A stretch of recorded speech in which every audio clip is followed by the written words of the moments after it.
नागपुरात भाजपचं आंदोलन सुरू आहे. कारण एका खासदारांनी उपराष्ट्रपतींची आणि त्याचसोबत पंतप्रधानांची केलेली नक्कल आणि त्याचा व्हिडिओ राहुल गांधी यांनी आपल्या मोबाईलमध्ये चित्रित केला. या सगळ्या घटनेच्या निषेधार्थ भाजपचं नागपुरात आंदोलन सुरू आहे.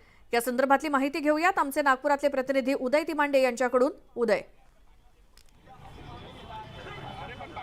खरं तर उपराष्ट्रपती यांची मिमिक्री करण्याचा प्रयत्न जो आहे तो खासदारांनी केला होता आणि त्याचा एक व्हिडिओ जो आहे तो राहुल गांधींनी आपल्या मोबाईलमध्ये कैद केला होता आणि त्याच्याच विरुद्ध नागपूरच्या या टिळक पुतळा कार्यालयाच्या बाहेर जे आहे ते भाजपकडून निषेध आंदोलन केलं जातं. संवैधानिक पदावर असलेल्या व्यक्तीचा अशा पद्धतीने मिमिक्री करून अपमान करण्याचा प्रयत्न जो आहे तो राहुल गांधी आणि त्या खासदारांनी केलेला आहे. त्यामुळे त्यांच्या विरोधात इंडिया आघाडीचा धिक्कार करण्यासाठी जे आहे ते सगळं आंदोलन इथं केलं जात आहे. तुम्ही आंदोलन करता, काय तुमची भूमिका? अत्यंत दुःखाची घटना आहे. अतिशय निषेध करणारी घटना या राज्य सभेचे खासदार कल्याण बॅनर्जी यांनी केलेलं आहे.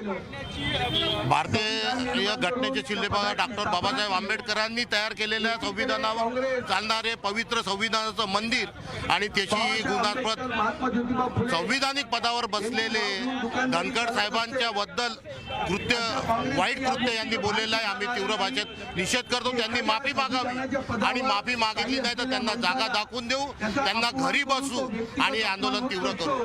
नक्कीच आपण पाहतोय की मोठ्या संख्येने इथं भाजपच्या कार्यकर्ते एकत्रित झालेले आहे आणि इंडिया आघाडीचा जो आहे तो निषेध या निमित्तानं नोंदविला जातो. इंडिया आघाडीच्या विरोधात इथं जोरदार घोषणाबाजी केली जाते आणि भाजपचे वक्ते जे आहेत ते इथं आपलं मत मांडत आहे. एकंदरीत नागपूरमध्ये जो आहे तो या सगळ्या कृतीचा इंडिया आघाडीचा निषेध व्यक्त केला जातो.